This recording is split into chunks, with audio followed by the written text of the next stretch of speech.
I'm Jennifer Kaiser, and I'm the Special Events Manager for Special Olympics Missouri in our St. Louis office. I hope everybody is healthy and safe right now. I know we are experiencing a very strange time, and we're thinking of all of you and hoping everyone is doing well.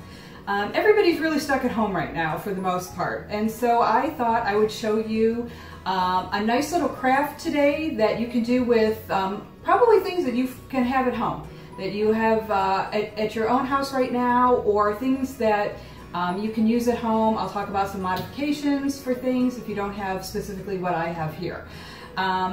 We are going to be making a book. I know that sounds a little strange. These books are not going to have any words in them. They're going to be blank.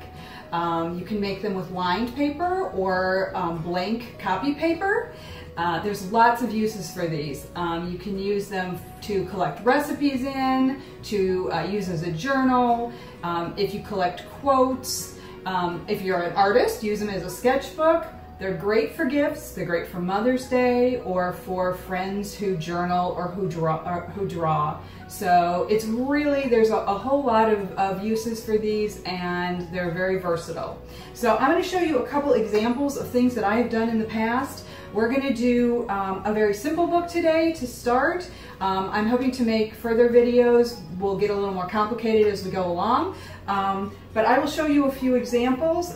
This is a nice little book. They can be any size, which is great. I just actually photocopied this picture onto a thick piece of paper, and that's where this picture came from. So this is a book that I keep quotes in. So I keep this in my nightstand drawer, and I write quotes when I find ones that I like. And they have a stitch binding, so you sew all the pages together like this. Another kind of book that I've done in the past are hardcover books. That's this one. This one's held together with magnets. I used this for a journal for a trip to Florida several years ago.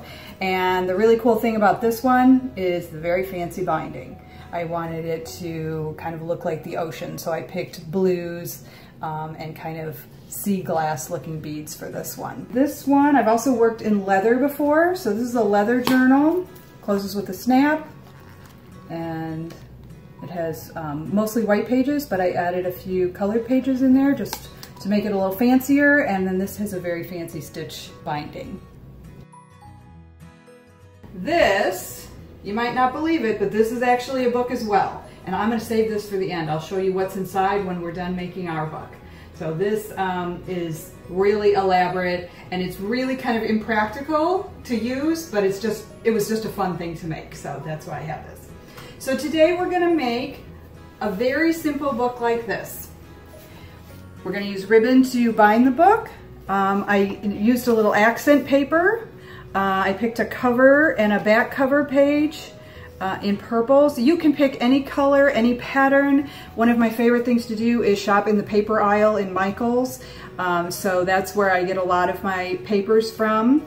This actually, this little spine accent is something that you can put on or not put on. It's up to you. I just think it kind of finishes the end of the book nice. The pages in this book happen to be blank. I just used plain old copy paper, so that's all you need. This book is actually the size of a piece of copy paper, so I didn't even have to cut or measure. All I did was cut my cover pages down to the size that I need.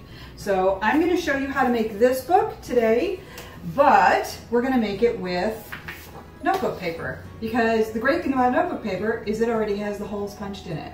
So if you were making it with copy paper, you would just need to punch your own holes. That's the only difference. So I'm going to talk about what we need today. We have copy paper. You can make your book as thick or as thin as you want. I think I have about maybe 20 pieces of paper here, but you can make it thicker if you'd like.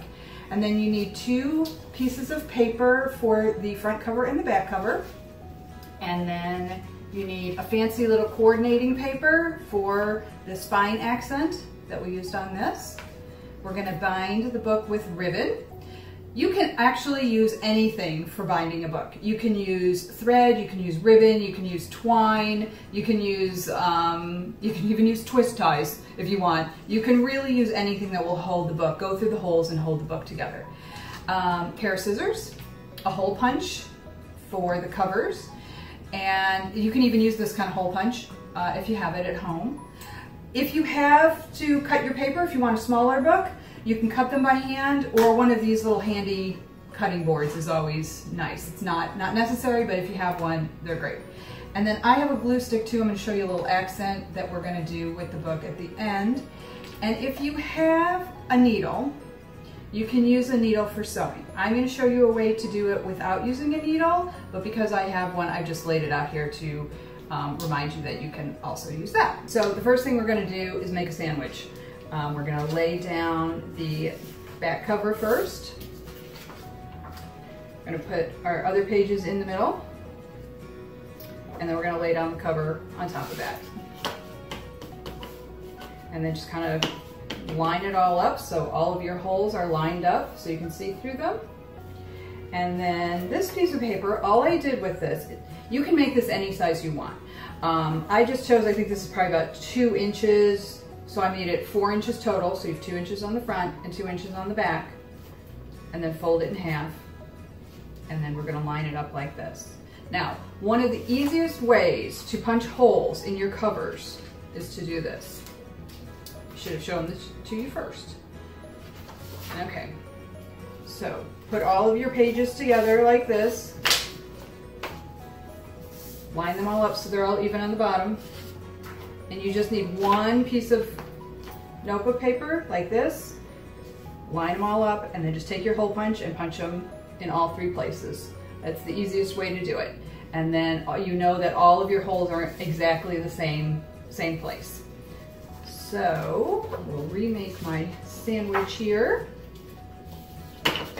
Line everything up. Then you take your folded paper and put them together like this. I think I have some. Okay, there we go. All right, so that's really what the book is going to look like. So like I said, you can make these pages bigger if you want this to stick out longer. You don't even have to use them at all if you don't want the accent down the side. I just think it kind of finishes the book off nicely.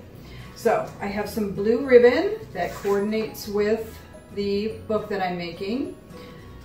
Now, I don't usually measure. I just use myself to measure, and I kind of do this, and that's about all I need.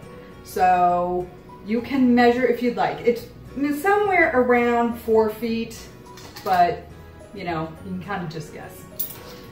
So when you cut this off, one of the things I do is I cut my ribbon at a really sharp angle like that. Because if you don't have a needle, you can use the point of this as your guide through your holes, and it makes it a little easier than a straight cut across. I'm going to use a needle today only because I lost my hole punch with the big hole, so my holes in my book are kind of small because I can only find this hole punch, so that's my fault. Anyway, now that you have your ribbon cut and your book all ready to go, it's time to sew the book together, to actually bind the book. And this is actually called a stab binding. So there are all different kinds of names for the different kinds of stitches you use to bind a book, and this is called a stab binding. So you come up from the bottom like this, and we're really going to make a figure 8 through the book like this. That's exactly how we're going to go through it.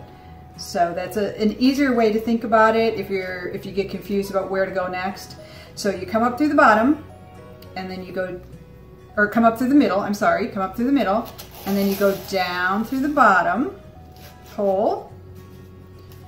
And you can leave your ribbon twisted if you want, or you can flatten it out. It is really up to you what you want it to look like. I'm going to flatten mine out today. Okay, so you have a tail where you first went in. You have to remember to leave the tail so you have something to tie your bow with. So we've gone down through the bottom hole. Now we're going to come back up through that middle hole. That middle hole gets a lot of use in this. So we're going to come back through the middle hole. I'm going to straighten out our ribbon a little bit. Okay. So now we've done the first part of the 8. We've gone down and around. Now we're going to go down through the top hole. And straighten out our ribbon a little bit.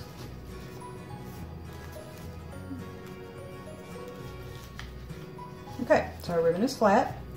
And then we're gonna come back up through that middle hole. That's the last time we go through the holes. Okay, we'll straighten out our ribbon. And then you have 2 tails left over. Your book is bound, the pages aren't gonna fall out, and you have a tail on either side. And now it is up to you where to put the bow. So you can put the bow on the front of the book, or you can put it on the spine. It is totally up to you where you would like it. I kind of like them on the front because I just think it looks fancy. And then we just tie a bow, and you tie your bow right over the top of that center hole. If you want it on the side, you tie your bow on the side. Okay, so there's the first part of the bow.